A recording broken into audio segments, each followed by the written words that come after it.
కోపం హద్దులు దాటుతున్నప్పుడు మాటలతో సమాధానాన్ని ఎప్పుడూ చెప్పకండి. ఎందుకంటే మనం మాటలతో చెప్పేటప్పుడు ఆ కోపంతో ఉన్నాం కాబట్టి మనం కూడా గట్టిగా మాట్లాడి అవతల వాళ్ళని ఇబ్బంది పెట్టడం తప్పితే వేరే పని ఏమి లేదు, దాంట్లో ఏం జరగదు కూడా.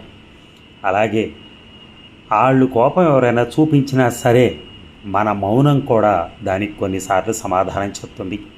మీ మౌనానికి మించిన బలమైన సమాధానం అసలు మరొకటి ఉండదు. ఎందుకంటే నువ్వు ఎన్నైనాను నేను పట్టించుకోను కొన్ని విషయాలు.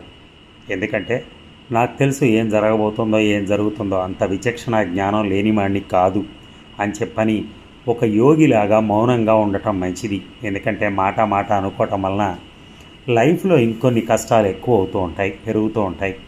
ఆ కష్టాలు పెంచుకోవటం కంటే మౌనంగా అర్ధాంగీకారం అన్నట్టుగా కామ్గా కూర్చోవటం మంచిది. Thank you.